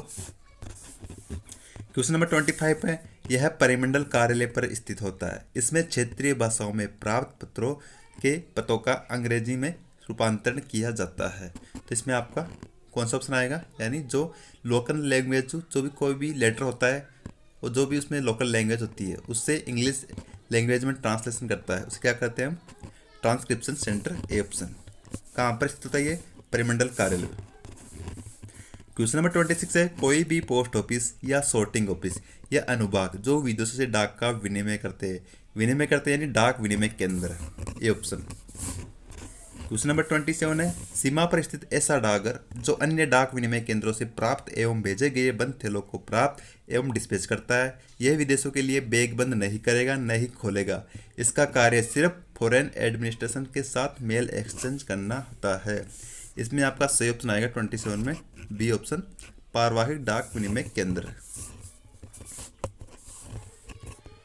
28 क्वेश्चन है यह विनिमय केंद्र नहीं होता। इस कार्यालय में केवल सीमा शुल्क का आकलन, सीमा शुल्क का मूल्यांकन और लेखांकन किया जाता है। ये प्रेषकों और अभिभावकों को सुविधा देने के लिए खोले जाते हैं। तो इसमें सही ऑप्शन आएगा आपका डी सब फॉरेन पोस्ट ऑफिस। 29 क्वेश्चन है यह चल कार्यालय होते हैं जो रेल नदी मार्गों पर कार्य करते हैं। इनकी गिनती क्रम संख्या के अनुसार होती है और इनका नामकरण रेल डाक व्यवस्था के मंडल नाम से होता है। तो सही ऑप्शन होगा आपका बी परिवहन अनुभाग यानी ट्रांजिट सेक्शन। 30 क्वेश्चन हमारा परिवहन अनुभाग यानी ट्रांजिट सेक्शन के ऑफिसर इंचार्ज को क्या कहते हैं? A mail agent, B mail guard, C HSA, D A or B दोनों। तो 30 में आपका सही ऑप्शन आएगा डी एओबी दोनों, मेल एजेंट और मेल गार्ड दोनों। मेल ऑफिस के प्रकार है डाक कार्यालय, sorting office, transit mail office, ये दोनों होते हैं। तो सी ऑप्शन। 32 क्वेश्चन है ट्रांजिट मेल ऑफिस का चार्ज किसके पास होता है? 32 क्वेश्चन में ऑप्शन आएगा आपका सिर्फ मेल एजेंट होता है, ए। 33 क्वेश्चन है यह केवल बंद थैलों यानी लूज बैग के साथ संबंध रखता है। Mail office, sorting office, transit mail office. तो 33 में आपका आएगा C transit mail office. 34 question है यह थोक डाक कार्यालय बड़े शहरों में स्थित होते हैं जहां कई फर्म 5000 साधारण डाक, 250 रजिस्ट्री डाक प्रेषण के लिए प्रस्तुत करें। इनके निपटान हेतु बुल्क मेल सेंटर बनाए गए, उन्हें क्या कहेंगे? सीएमओ या बीएमओ। तो ए ऑप्शन आएगा इसमें। इसमें विभाग के लोग ही ग्राहक के पत्रों पर पता लिखने, इन्हें लिफाफे में डालने, उन पर डाक टिकट या फ्रैंक छाप लगाने का कार्य करते हैं। ऐसे कार्यालय में कार्य करने के लिए जो कि पार्ट टाइम जॉब के लिए विद्यार्थी, गृहिणियों, पेंशन आदि द्वारा पैकिंग और लिखने का कार्य करवाया जाता है, जिन्हें घंटे के अनुसार पेमेंट दिया जाता है। तो इसमें कौन से ऑफिस है? आपके एमएमसी है, मैस मेलिंग सेंटर, इसकी फुल फॉर्म होती है, एग्जाम में पूछी जा सकती है।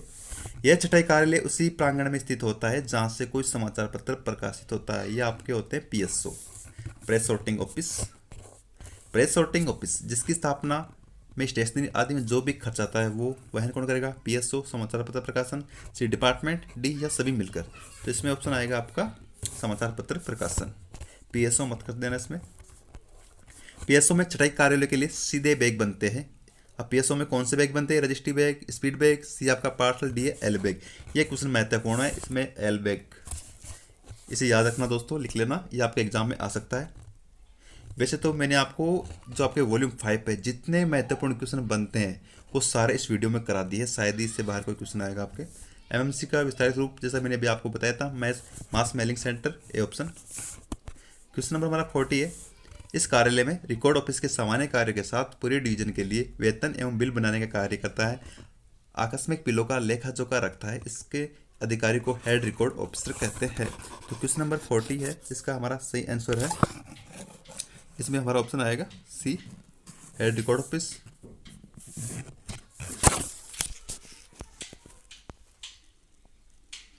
फोर्टी वन क्वेश्चन है, यह space head sorting assistant, sub sorting assistant और मेल एजेंट के रूप में कार्य करता है। A record office, B head record office, C sub record office. तो 41 में ऑप्शन आएगा आपका सी, सब रिकॉर्ड ऑफिस। 42 क्वेश्चन है, बैगों के अनावश्यक संचरण यानी for avoiding unnecessary movement of bag से बचने के लिए नई प्रणाली शुरू की गई है। तो इसमें कौन सा ऑप्शन आएगा? 42 में आएगा आपके बैग ऑफिस, तो डी ऑप्शन। सभी पोस्ट ऑफिस यानी बीओ को छोड़कर के रूप में जाने जाते हैं। इस कार्यालय में साल में बैगों का न्यूनतम या अधिकतम शेष अधीक्षक द्वारा उपलब्ध करवाया जाएगा। ये कार्य प्रत्येक 1 जुलाई को किया जाएगा। तो ये आपका यूबी होता है, ये ऑप्शन आएगा 43 में। यूबी की फुल फॉर्म क्या होती है? यूनिट बैग ऑफिस, ये भी पूछा जा सकता है। 44 है, प्रत्येक यूबी को एक दैनिक थैला डे बुक बैग रखेगा तथा स्पेस को बैग बैलेंस प्रस्तुत करेगा। 44 में ऑप्शन आएगा आपके 3 सीबीओ। सो दोस्तों इस कौन सा 44 है, इसमें आपका ऑप्शन आएगा बी डीबीओ को। इसमें 3 तरीके से क्वेश्चन पूछा जा सकता है। एक तो यूबी की फुल फॉर्म पूछी जा सकती है, एक आपके ये डे बैग बुक कौन रखेगा? यूबीओ रखेगा, और किससे प्रस्तुत करेगा? डीबीओ को। और डीबीओ की फुल फॉर्म क्या होती है? District bag office, district bag office. Railway डाक सेवा आरएमएस के प्रत्येक एचआरओ एवं एसआरओ के रूप में जाने जाते हैं। तो 45 में आपका सही ऑप्शन आएगा सी ऑप्शन, डीबीओ।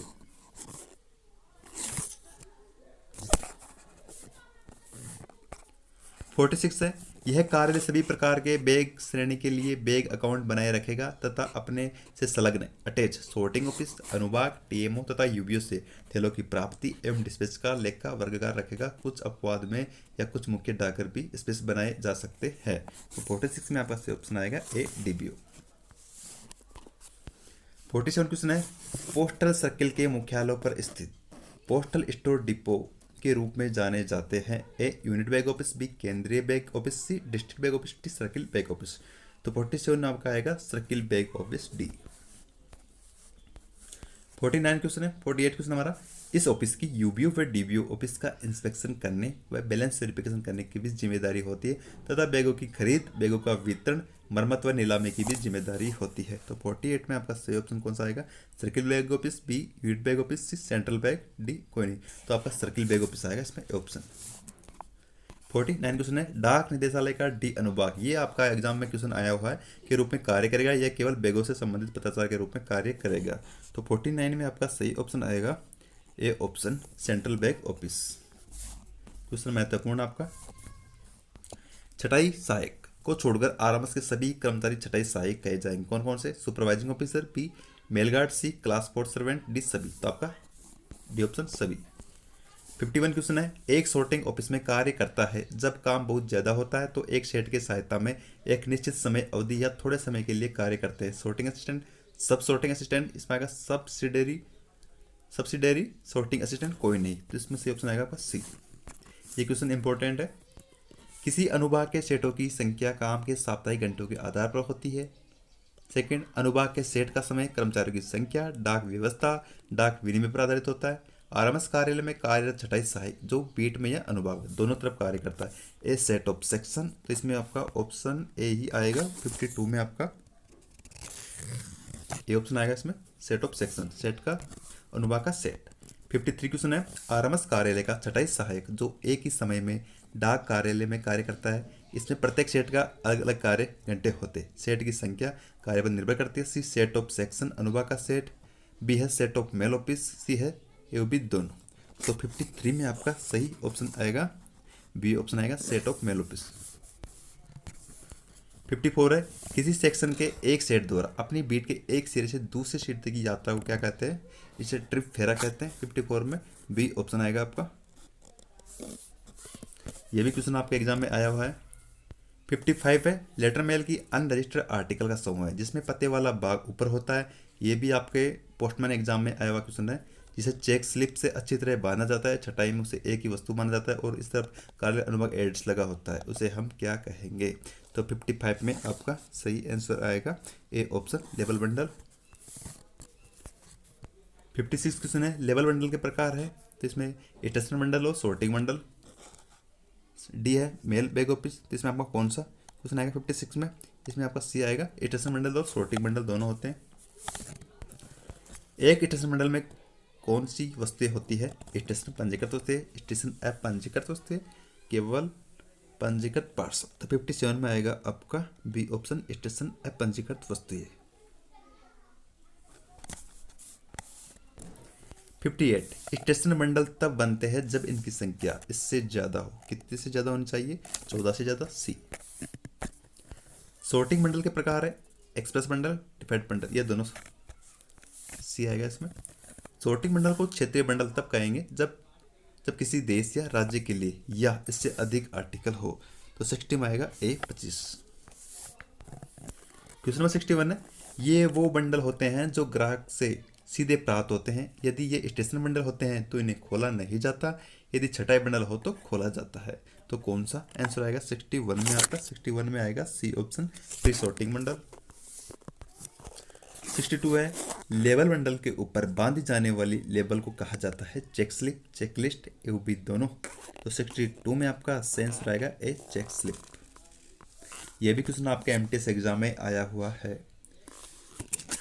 आधे से ज़्यादा क्वेश्चन आपके जो पहले के एग्जाम में आए हुए हैं वही है इस वीडियो में। 63 क्वेश्चन है, प्रत्येक चेक स्लिप पर होता है उस कार्यालय का नाम व तारीख मोहर जो बंडल तैयार करता है और उस कार्यालय का नाम जिसके लिए भेजा जाता है। यदि वह क्षेत्रीय बंडल हो तो स्टेट का नाम अवश्य होना चाहिए, जिसमें आपको ऑप्शन आएगा डी सभी। 64 क्वेश्चन आपका, स्पेस का उद्देश्य लेबल लगे बंडलों की गलती से शामिल की गई वस्तु को गलत जगह भेजने के लिए जिम्मेदार निश्चित करना है। लेबल, चेक स्लिप, चेकलिस्ट, सभी। इसमें चेक स्लिप आएगा, बी ऑप्शन।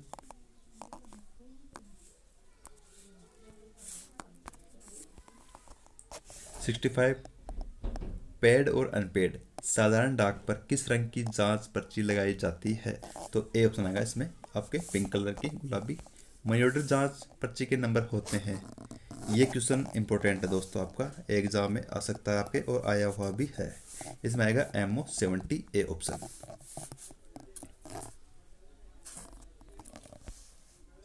यूबी की full form unit bag office. 68 है, बैग ऑफिस का कौन सा प्रकार है? Unit bag office, district bag office, circle bag office, central bag office, ये सभी प्रकार है, तो ऑप्शन आएगा बी। 69, कौन सा ऑफिस यूनिट बैग नहीं है? Branch post office, ADS। ये क्वेश्चन भी आपके एग्जाम में आया हुआ है। इसमें आएगा आपके सी, ए बी दोनों नहीं है। चेक स्लिप से संबंधित कौन सा ऑप्शन गलत है? पिंक चेक स्लिप, पेड और अनपेड ऑर्डिनरी बंडल, ये भी सही है आपका। ब्लू चेक स्लिप एयरवेल के लिए, ये भी सही है। White check slip ordinary sorting bundle, ये भी सही है। तो तीन ऑप्शन सही है, तो आपका ऑप्शन आएगा इसमें सभी सही है। तो दोस्तों इसमें आपका डी ऑप्शन आएगा, 1 2 3 सही है। इसमें सी और डी दोनों सही है, क्योंकि इसमें आपका सभी सही है इसलिए। चेक स्लिप पर 2 डायगोनल लाइन पेंसिल से बनी होती है, अलग अलग रंगों से हो तो इनमें से संबंधित सही वाक्य सही नहीं है। तो कौन सा गलत है इसमें? ग्रीन लोकल आर्टिकल के लिए होती है, ये भी सही है। येलो राजधानी के लिए, ये भी सही है। ब्लू मेट्रो बंडल, तो इसमें सेक्शन आएगा डी, सभी सही है। 72 है लेबल बंडल, ड्यू बैग है, ड्यू बैग नहीं है, अनयूजुअल बैग है या फिर नेसेसरी बंडल है। तो 72 में आपका ड्यू बैग नहीं है, B option. 73 money order check slip printing के लिए कौन से रंग की स्याही की आवश्यकता होती है? क्वेश्चन आपके एग्जाम में आया हुआ है, red ink, A option. Money order check slip पर जो प्रिंट होती है पेपर का रंग कैसा होना चाहिए? बादामी पेपर, सफ़ेद पेपर, लाल पेपर, ए बी दोनों। तो बादामी पेपर और सफ़ेद पेपर, तो डी ऑप्शन। ये भी आपके एग्जाम में आया हुआ है। कौन सा ऑफिस किसी प्रकार का कोई बैग स्टॉक नहीं रखता? 75 district bag office, circle bag office, central bag office, unit bag office. 75 में C central bag office. 76 branch post office यानी अकाउंट विद किस तरह का? सिर्फ उपडागर, एच और एस ओ दोनों से होता है, तो आपका बी आएगा दोस्तों। 77 एक मेल बैग में क्या क्या होता है? Letter mail, unregistered article, letter mail के registered article, unregistered parcel, D सभी। 77 में आपका डी ऑप्शन आएगा, सभी। 78 रजिस्टर्ड आर्टिकल बंद होंगे मेल बैग में, रजिस्टर बैग में, रजिस्टर्ड आर्टिकल रजिस्टर बैग में बंद होंगे, बी ऑप्शन।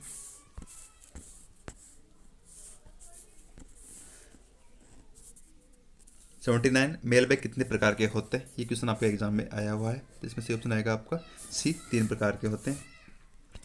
अब कौन कौन से होते हैं? Stationery mail bag, sorting mail bag और कंबाइंड मेल बैग। अब दोस्तों क्वेश्चन नंबर 80 में भी stationery mail bag, sorting mail bag और कंबाइंड बैग तीनों बैग है, लेकिन एयर मेल बैग नहीं है, तो इसमें डी ऑप्शन आ जाएगा आपका। 81 है एक मेल बैग में आर्टिकल जा सकते हैं, लेटर, पोस्ट कार्ड, बुक, पेटर पैकेट, अनरजिस्टर्ड पार्सल, अनरजिस्टर्ड और रजिस्टर्ड आर्टिकल, ये सभी सही है। तो 81 में आपका ऑप्शन आएगा डी, ये सभी सही है। 82 जब मेल बैग एक्सचेंज होता है केस ऑफिस और डागर के बीच में, तो मेल बैग में रजिस्टर्ड बैग होता है और रजिस्टर्ड बैग में केस बैग भी होता है, तो केस बैग की ड्यू मेल लिस्ट में से किस चिन्ह से प्रदर्शित किया जाएगा? क्वेश्चन वेरी वेरी इंपॉर्टेंट है दोस्तों, आपके एग्जाम में आ सकता है ये।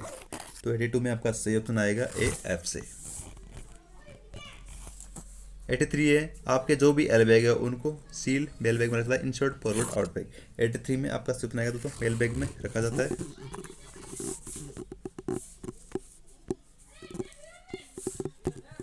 84 जब दो सर्किलों के प्रमुखों को लगता है कि रजिस्टर्ड बैग को मेल बैग में नहीं रखा जाए, इसकी बजाय अलग से भेजा जाए, तो वो ज़्यादा लाभदायक है, तो इस प्रकार के अरेंजमेंट को दर्शाया जाएगा।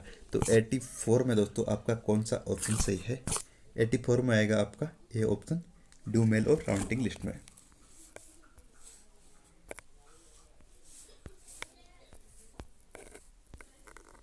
85 एक एयर मेल बैग में क्या होता है? अनरजिस्टर्ड आर्टिकल जिन्हें हवाई मार्ग द्वारा ले जाना सही है, रजिस्टर्ड आर्टिकल जिन्हें हवाई मार्ग द्वारा ले जाना ये भी सही है, तो ए और बी दोनों ऑप्शन सही है। 85 में आपका आएगा सी ऑप्शन। 86 हवाई डाक थैले में कौन से बैग का प्रयोग होता है? ब्लू डस्टी बैग, ए ऑप्शन आएगा इसमें तो आपका। 87 किसी दिन एयर मेल बैग में जाने वाली उपस्थिति ना हो तो क्या होगा? एक बैग नील कंटेनर होगा, साथ बंद होगा, नील कंटेनर साथ बंद करने की कोई जरूरत नहीं है, एक मेल नील कंटेनर और सुटेबल एंट्री हो। दोस्तों इसमें आपका डी ऑप्शन आएगा, कुछ नहीं। यदि किसी दिन एयर मेल बैग नहीं है तो बैग नहीं बनेगा। 88 यदि एयर मेल बैग में कोई वस्तु ना होने पर नील का बैग नहीं भेजा जाता है, परंतु ये कहाँ प्रदर्शित करेंगे कि एयर मेल बैग नहीं है? ये क्वेश्चन दोस्तों इंपॉर्टेंट है, एग्जाम में आ सकता है आपका। इसमें आएगा आपके डिलीवरी बिल, सी ऑप्शन। 89 हम कब एयर मेल बैग की जगह एयर मेल कवर का प्रयोग कर सकते हैं? जब आर्टिकल की संख्या 50 से कम हो, जब इंश्योर्ड आर्टिकल शामिल नहीं हो या बैग भारी हो, सी जब एयर मेल पार्सल नहीं हो, जब एयर पार्सल नहीं हो, डी है जब आर्टिकल संख्या 50 से कम हो और इंश्योर्ड आर्टिकल और पार्सल नहीं हो। तो 89 में दोस्तों आपका सही ऑप्शन आएगा डी ऑप्शन, जब आर्टिकल संख्या 50 से कम हो और कोई इंश्योर्ड आर्टिकल और पार्सल नहीं हो। 90 CAP की फुल फॉर्म, ये क्वेश्चन इंपॉर्टेंट है, आपके एग्जाम में आया हुआ है। CAP की फुल फॉर्म होती है contain air parcel, B option आएगा आपका। जब हम किसी हवाई डाक थैले में हवाई पार्सल को रखते हैं तो बैग पर जो लेबल होता है उस पर क्या लिखा होता है? ये आपका CAP होता है। जब भी अभी इसकी फुल फॉर्म भी मैंने बता दी आपको। 92 पंजीकृत वस्तुओं को रखकर एक थैली में बंद नहीं करना चाहिए जब तक इनकी संख्या, तो 92 में 25 से कम हो, जब तक बैग भारी ना हो और इनमें इंश्योर्ड ना हो, सभी सही है। तो 92 में आपका सही ऑप्शन आएगा ए, 25 से कम हो। जब तक इनकी संख्या 25 से कम हो तब तक नहीं बनेगा। 93, एयर मेल बैग और एयर टीबी का वजन अधिकतम हो सकता है। ये क्वेश्चन भी आपका दोस्तों वेरी वेरी इंपॉर्टेंट है। इसमें आपका ए ऑप्शन आएगा 30 किलोग्राम। 94, रजिस्टर्ड बंडल होगा रजिस्टर्ड इंश्योर्ड आर्टिकल का face bundle, uninsured registered article का फेस बंडल, ए और बी दोनों, कोई नहीं। तो 94 में आपका सही ऑप्शन आएगा, कौन सा आएगा? इसमें दोस्तों आपका आएगा ये अनइंश्योर्ड रजिस्टर्ड आर्टिकल का फेस बंडल। तो 94 में आपका आएगा बी ऑप्शन। 95, रजिस्टर बंडल तब बनता है जब आर्टिकल की संख्या या से ज़्यादा हो। तो कितने से ज़्यादा हो? 2 से ज़्यादा हो। 96, जब रजिस्टर्ड बैग मेल बैग में जाए और रजिस्टर्ड बैग में कैश बैग भी जाए तो DM लिस्ट में किस सिंबल से दर्शाएंगे? तो इसमें आपका सी ऑप्शन आएगा 96 में बी ऑप्शन पी से। 97, जब एक रजिस्टर्ड बैग होगा और उसमें एक केस बैग भी होगा, रजिस्टर्ड बैग में एक रजिस्टर्ड लिस्ट भी होगी, तो उस पर कौन सी मोहर लगाई जाती है? रजिस्ट्रेशन डेट स्टाम्प, ये भी सही है। B, treasury date stamp closing bag office की, ये भी सही है। यदि ऑफिस में ट्रेजरी डेट स्टाम्प नहीं हो तो एसटीएम की राउंड मनी ऑर्डर स्टाम्प। तो 97 में आपका ये भी सही है, तो डी ऑप्शन आएगा सभी। 98, जब किसी ऑफिस में ट्रेजरी डेट स्टाम्प नहीं हो तो अन्य कौन सी स्टाम्प लगाई जा सकती है? राउंड एमओ स्टाम्प, ओबलम स्टाम्प, सी इंश्योर्ड सील, कैस्टल। तो इसमें आपका आएगा दोस्तों 98 में आएगा आपका ए, राउंड एमओ स्टाम्प। कौन सा बैग ड्यू बैग है, यानी जो नेसेसरी है उसको भेजना आवश्यक है? ट्रांजिट बैग, ये भी सही है। ब्रांच ऑफिस बैग यानी बीओ बैग, ये भी सही है। रजिस्टर्ड बैग भी सही, तो डी ऑप्शन आएगा। सारे बैग ड्यू बैग है। ये क्वेश्चन भी आपके एग्जाम में आ सकता है। क्वेश्चन नंबर 100 है, इंश्योर्ड बैग में होंगे insured parcel, insured letter, insured parcel letter दोनों, डी कोई नहीं। तो 100 में आएगा आपका insured letter.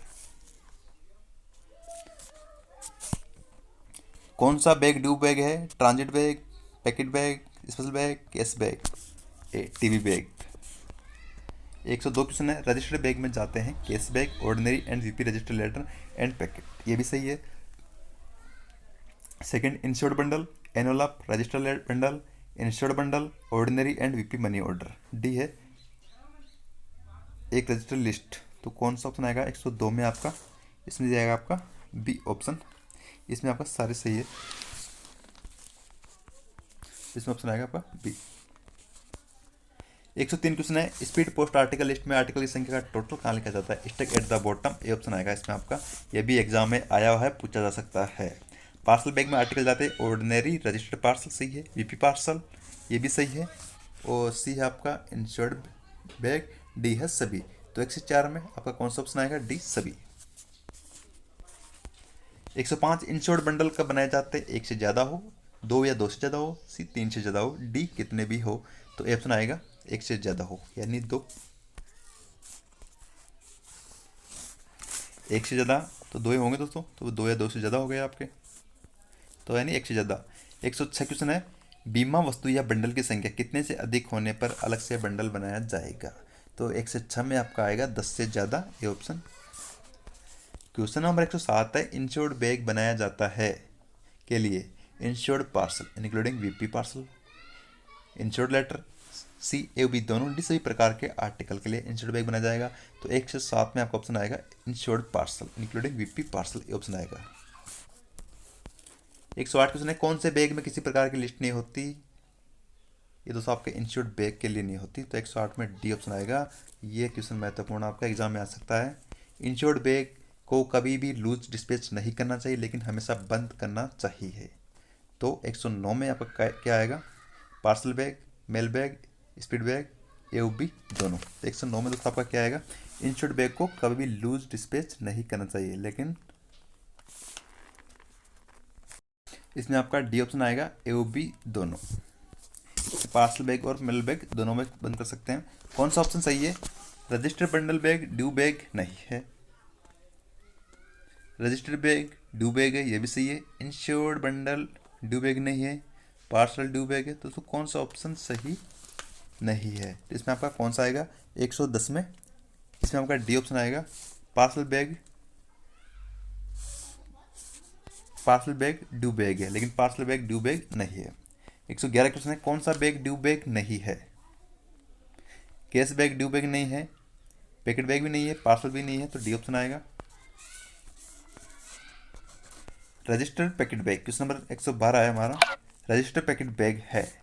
Registered packet bag are treated as due mail. A option आएगा ड्यू मेल। 113 क्वेश्चन है, यूबीओ डीबीओ सीबीओ को लौटाए गए खाली थैलों का एक बड़ा होता है dusty bag, register packet bag, sack bag, D. इसमें आता है आपका पैकेट बैग, तो ऑप्शन आएगा डी। 114 क्वेश्चन है, ट्रांजिट बैग का उपयोग एक ही कार्यालय या अनुभाग को भेजे गए बहुत से थैलों को उसमें रखने के लिए किया जाता है। यह ड्यू बैग है तथा इसमें एक लिस्ट भी होगी। 114 क्वेश्चन में आपका कौन सा ऑप्शन आएगा? इसमें मेन लिस्ट होती है जो हम टीवी बनाते हैं। 115 क्वेश्चन है, कौन सा बैग ड्यू बैग है? अकाउंट बैग ड्यू बैग है, बीओबी ड्यू बैग है और कैम बैग ड्यू बैग नहीं है, तो टी ऑप्शन आएगा एओबी दोनों। क्वेश्चन नंबर 116 है, कैश बैग किसके अंदर भेजा जाता है? अकाउंट बैग में, सही। रजिस्टर बैग में, सी। बीओ बैग तो सभी, डी। 117 क्वेश्चन है, विशेषाधिकार प्राप्त उच्च अधिकारी जब दौरे पर होते हैं तो उनके पत्रों के आदान प्रदान के लिए उपयोग में लिया जाता है। इस बैग से सभी प्रकार के पत्र भेजे जा सकते हैं। ये क्वेश्चन आपका इंपॉर्टेंट एग्जाम में आ सकता है। स्पेशल बैग ये आया हुआ भी है। इस प्रकार के थैले में कार्यालय की फाइलें, कागजात भेजे जा सकते हैं। इनका उपयोग दौरे पर उच्च अधिकारियों, मंत्रियों, राष्ट्रपति, प्रधानमंत्री आदि के लिए किया जाता है। ये आपका कैम बैग ऑप्शन। इस प्रकार के बैग में भारी पंजीकृत पैकेट रखे जाते हैं, साथ में पंजीकृत लिस्ट भी रखी जाती है। लिस्ट में इन बैगों के लिए शब्द लिखा जाता है। 119 में आपका ऑप्शन आएगा DRP। 120 अनयूजुअल बैग की श्रेणी में कौन कौन से बैग आते हैं? पार्सल बैग आता है, कैम बैग आता है, पैकेट बैग आता है, स्पेशल बैग आता है। तो दोस्तों 120 में आपके सभी ऑप्शन सी आएगा 1, 2, 3, 4। 121 क्वेश्चन आपका, जिस रेलवे स्टेशन पर दो पारवाहन अनुभाग की बीट मिलती है वहाँ मेल बैग को एक दूसरे के साथ आदान प्रदान किया जाता है, तो इसे हम क्या कहेंगे? B option changing station. ये क्वेश्चन भी आपका एग्जाम में आया हुआ है। दो ट्रेनों के बीच एक आरएमएस का सेक्शन है जो आपस में कनेक्ट करता है, उसे हम क्या कहेंगे? इसे हम कहेंगे changing station. Over time duty किसके आदेशों पर की जाती है? क्वेश्चन भी आपके एग्जाम में आ सकता है। मैंने थ्योरी में बताया भी था इसको। Superintendent, assistant superintendent, inspector, as a IRM, record officer. तो इसमें आपका डी आएगा सभी के द्वारा। क्वेश्चन नंबर 124 है, रेस्ट हाउस कहाँ पर प्रोवाइड कराए जाते हैं? Terminal, changing station. तो इसमें सी ऑप्शन आएगा, सी।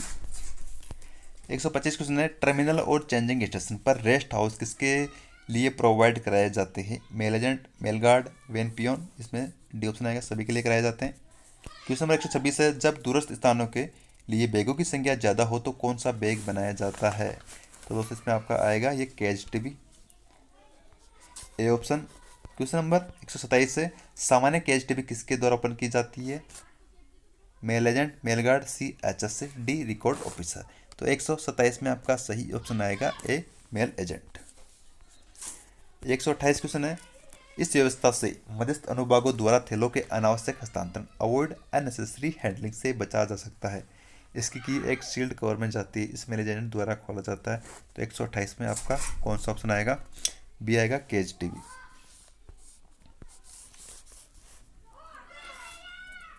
इसमें 3 तरह से आपका क्वेश्चन आ सकता है एग्जाम में।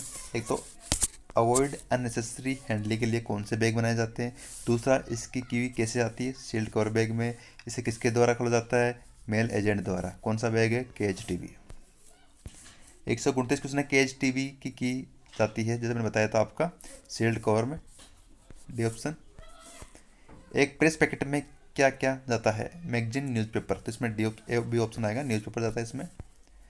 131 में डिलीवरी के लिए प्रेस पैकेट का वितरण कहाँ से होना होता है? इसमें RMS van at the railway station, तो इसमें आपका ए ऑप्शन आएगा इसमें। 132 में ए ऑर्डर और बी ऑर्डर कौन इशू करता है? ये आपके आरएमएस के सुपरिटेंडेंट करते हैं, तो इसमें आपका ए ऑप्शन आएगा। ए ऑर्डर किस चीज़ में चेंजिंग करने के लिए होता है? ये आपके सॉर्टिंग लिस्ट में चेंज के लिए होता है, ए ऑप्शन आएगा। 134 क्वेश्चन बी ऑर्डर किसके लिए लागू होते हैं? ये आपके आरएमएस सुपरिटेंडेंट द्वारा अपने अधीनस्थ को उनके कर्तव्य या कार्य संबंधित आदेश, सी ऑप्शन। 135 है उच्च अधिकारी जब टूर पर होंगे उनकी जो कैंप बस्ते आएगी तो उनमें गाइडेंस के लिए बी ऑर्डर जारी होगा, उसे आप क्या लगाओगे? तो 135 में आपका सी ऑप्शन आएगा, ये एग्जाम में आया हुआ भी है, तो इसमें सी ऑप्शन डी ऑप्शन आएगा, टी। 136 क्वेश्चन है टीवी ऑर्डर किसके लिए जाते हैं? ये तो कैंप आर्टिकल हो, कैंप बैग के लिए, तो बी ऑप्शन आएगा इसमें आपका। 137 है सॉर्टिंग लिस्ट में क्या शो होता है? किस ऑफिस के लिए मेल बैग, रजिस्ट्री बैग बनाए गए, पार्सल डाक वास्ते किस कार्यालय को सीधे अथवा जो उपयोगी तरीके से भेजी जाती है इनका वितरण, तो दोनों सही है, तो सी ऑप्शन। 138 क्वेश्चन है जिस तरफ एड्रेस लिखा जाता है उसे क्या कहते हैं? फेस, ये एग्जाम में आया हुआ है। फेसिंग मीन्स होता है जब वस्तु को इस प्रकार रखा जाता है कि इन पर लिखा एड्रेस सामने की तरफ रहता है, ए ऑप्शन आएगा इसमें आपका। 140 क्वेश्चन है बीट की परिभाषा है? आरएमएस अनुभाग के संबंध में बीट का अर्थ उस भाग से है जो रेलवे और स्टीमर लाइन पर किस पर अनुभाग कार्य करता है, ये भी सही है, ये क्वेश्चन आपके एग्जाम में आया हुआ भी है। बीट शब्द का उपयोग अनुभाग के लिए किया जाता है। पोस्टमैन, डाक सेवक, मेल ओवरसीयर के संबंध में उनके कार्य क्षेत्र को भी बीट कहा जाता है, सभी ऑप्शन सही है, तो डी आएगा आपका। 141 है कैंप कॉरस्पॉन्डेंस, इससे तात्पर्य कि जो कि डाक कैंप के पत्ते पर आई है उस पर क्या लिखवाना चाहिए? Post town, C option. 142 question है विलंब पत्र, लेट लेटर का क्या मतलब है? जो पत्र डाकघर की विंडो पर, डाक ऑफिस में और लेटर बॉक्स में तब डाले जाते हैं जब कार्यालय का समय समाप्त हो जाता है, जो विलंब लेट फी के साथ पोस्ट किए जाते हैं, ये आपके दोनों ऑप्शन सही है, तो ए और बी आएगा इसमें। जो विलंब लेट फी के साथ डाकघर की विंडो पर, डाक ऑफिस में, लेटर बॉक्स में तब डाले जाते हैं जब कार्यालय का समय समाप्त हो जाता है, लेकिन लेट फी के साथ। किन आर्टिकल पर detain late fee not paid का स्टाम्प लगाया जाता है? Unpaid letter, insufficient paid article, letter, too late letter, तो टू लेट लेटर। जो ऑफिस के कार्य समाप्त होने के बाद जो अनसफिशिएंट पेड आर्टिकल होते हैं उन पर, जिन पर लेट फी भी नहीं होती। अति विलंब से टू लेट लेटर मीन्स का क्या मतलब है? जो पत्र डाकघर की विंडो पर, डाक ऑफिस में और लेटर बॉक्स में तब डाले जाते हैं जब कार्यालय का समय समाप्त हो जाता है, जो विलंब लेट फी के साथ पोस्ट किए जाते हैं, जो डाकघर कार्य समाप्ति के बाद अनपेड डाले जाते हैं, तो सी ऑप्शन आएगा इसमें। 145 है मिस सेंट आर्टिकल कौन से होते हैं? जब कोई आर्टिकल सही एड्रेस की बजाय गलत एड्रेस पर डिलीवरी हो जाए, जब कोई आर्टिकल अपने निर्धारित मार्ग से नहीं जाकर अन्य मार्ग से जाए, तो बी ऑप्शन। 146 क्वेश्चन है मिस डायरेक्टेड आर्टिकल कौन से होते हैं? जब सॉर्टिंग ऑफिस में किसी आर्टिकल के क्षेत्रीय एड्रेस को इंग्लिश एड्रेस में चेंज करते समय गलती होने से वो दूसरी जगह डिलीवरी हो जाए, तो 146 में आपका सही आंसर आएगा, ए ऑप्शन। 147 से ट्रायल कार्ड यानी परीक्षण कार्ड क्यों बनाए जाते हैं? वैकल्पिक डाक मार्गों का पता लगाने अथवा डाक के पहुंचने में देरी के कारणों को जानने के लिए, ए ऑप्शन आएगा इसमें आपका। ट्रायल कार्ड पर दिए गए कॉलम कौन भरता है? Head sorting assistant, post master, supervisor, each office, section. ये दोस्तों इस क्वेश्चन का आंसर आपको कमेंट करके बताना है, जिसका सही होगा मैं उसको इस कमेंट को लाइक करूंगा, जो गलत होगा उसका आंसर आपको बताया जाएगा। क्वेश्चन नंबर 149 है ट्रायल कार्ड रिटर्न होता है स्पेशल कवर में, डिपार्टमेंट, एनवेलप में, तो इसमें आपका ऑप्शन आएगा बी। 150 क्वेश्चन ट्रायल कार्ड किसको वापस किया जाता है? जिस ऑफिस ने जारी किया होता है, यानी जो भी इसका सेंटर होता है उसे वापस किया जाता है, तो ऑप्शन। 151 है छटाई के दौरान ट्रायल कार्ड को कहाँ पर शामिल नहीं करना चाहिए? तो 151 में आपका ऑप्शन आएगा स्टेशन बंडल में, बी ऑप्शन। 152 है ट्रायल कार्ड का फॉर्म नंबर, ये महत्वपूर्ण है, आपको एग्जाम में पूछा जा सकता है और पूछा भी गया है, इसमें आएगा सी M26A। 153 है ए ऑर्डर वॉल्यूम 5 के किस नियम में है? ए ऑप्शन आएगा इसमें। और आपका बी ऑर्डर ये 47 में। ट्रायल कार्ड आर ये सर्विस पोस्ट कार्ड होता है, सी ऑप्शन। ट्रायल कार्ड पर सिग्नेचर किस किस के होते हैं, HSA पोस्टमास्टर सुपरवाइजर सभी के, तो इसमें आपका डी सभी के। क्वेश्चन नंबर 56 है, RLO स्थित होता है, ये आपके हेडक्वार्टर पोस्टल सर्किल, तो इसमें आपका बी ऑप्शन आएगा, पहले मैंने बताया भी आपको। ट्रायल कार्ड वॉल्यूम 5 के किस नियम में है, क्वेश्चन नंबर 157 में कौन सा ऑप्शन आएगा आपका, बी ऑप्शन आएगा 57A। दोस्तों आपकी पीओ गाइड पार्ट फर्स्ट और वॉल्यूम 5 इनकी थ्योरी और इनके जितने महत्वपूर्ण क्वेश्चन बनते हैं वो सारे मैंने आपको सॉल्व करा दिए हैं। अब आपके जो जो टॉपिक आपको मैंने नहीं करवाए वो टॉपिक मैं आपको पहले करवा चुका हूँ, तो उन सब की लिंक आपको इस वीडियो की डिस्क्रिप्शन में मिल जाएगी। जैसे आपके फ्रैंकिंग वाला टॉपिक है वो भी मिल जाएगा, पियोन वाला है वो भी टॉपिक आपको मिल जाएगा, और IPP से संबंधित जितने भी महत्वपूर्ण क्वेश्चन बनते हैं वो भी आपको इससे डिस्क्रिप्शन में मिल जाएंगे। पुराने पेपर 3 से 4 सालों के उनके वीडियो भी आपको इस वीडियो की डिस्क्रिप्शन में मिल जाएंगे। इसके अलावा जो